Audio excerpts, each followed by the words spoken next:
On this week's Dirt Tip, we're going to dive right into doing a clutch replacement. Last week we were at a great motocross track in Michigan called the Sandbox, which, as it's aptly named, does have a lot of sand and can put a lot of wear and tear on your clutch, and that's what happened to my bike, this 250SX KTM 2-stroke. And basically I could feel the clutch starting to go, and if you ever had that feeling, your bike just has no momentum, it feels like the engine's not gripping. And we've got our resident in-house mechanic here, Mark Smith, who's going to help us out. We're just going to do a basic once-over of the removal of the clutch, what to look for. It might be advanced for a lot of the viewers out there, but at least you'll understand what's going on. So if you're intimidated by any of this, please do take it to a local, trained and certified mechanic to get it done right the first time and be safe about it. So, Mark, you want to kind of walk us through how you attack this? No problem, Brett. First thing you want to do is you want to turn your gas off and lay the bike on the ground, put a rag under there because you may spill a little gas, which you don't want to have in your garage. And then the next step would be get your tools together. You're going to need an 8mm socket wrench.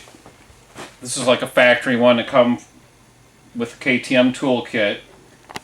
And one of the things that's going to prevent you from getting this cover off, this is where your clutch is this brake pedal.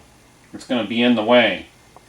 So to allow that pedal to come down further, you come back here to your rear brake caliper and you press on the outside of it, and it'll force the piston and the fluid up this assembly, so then you can now push down on this pedal and it'll clear this whole cover. That's amazing. That changed it almost 3 inches. So what you want to do is loosen all these up, kind of like every other one. Just crack them loose, and then spin them right off.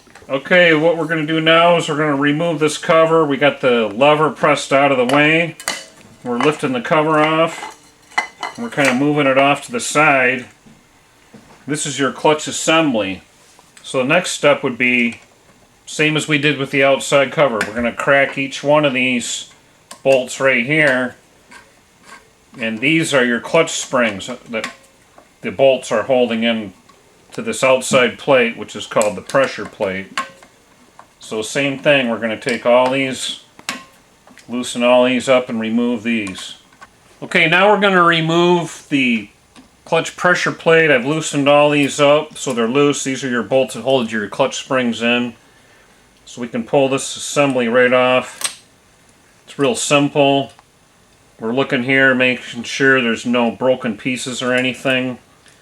This is what's in there, your springs with your bolt and your washer that goes on top. So we have a whole new clutch assembly. We have a nice quality one from Magnum.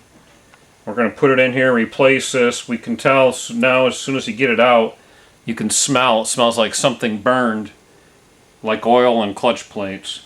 That's a telltale sign. That clutch is no good. So we're going to take these parts off. We're not going to use those anymore. We're going to clean this part. It still looks good.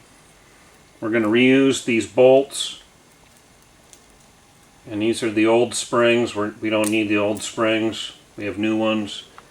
And now there's 2 areas in the KTM that are nice, that are right on these 2 finger hole areas. And we can reach right in there to the bottom and pull the whole assembly out. That's what's nice about working with one of these.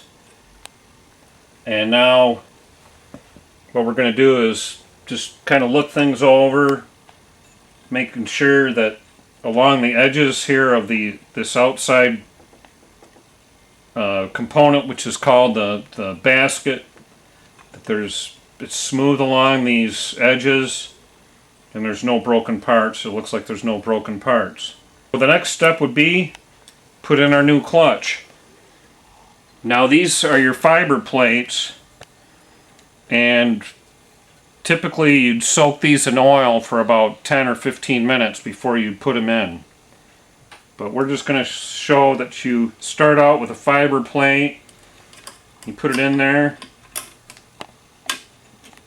And we're going to follow that up with a metal plate. And then we're going to do that until it stacks up to the top, and then we're going to reverse our disassembly into an assembly.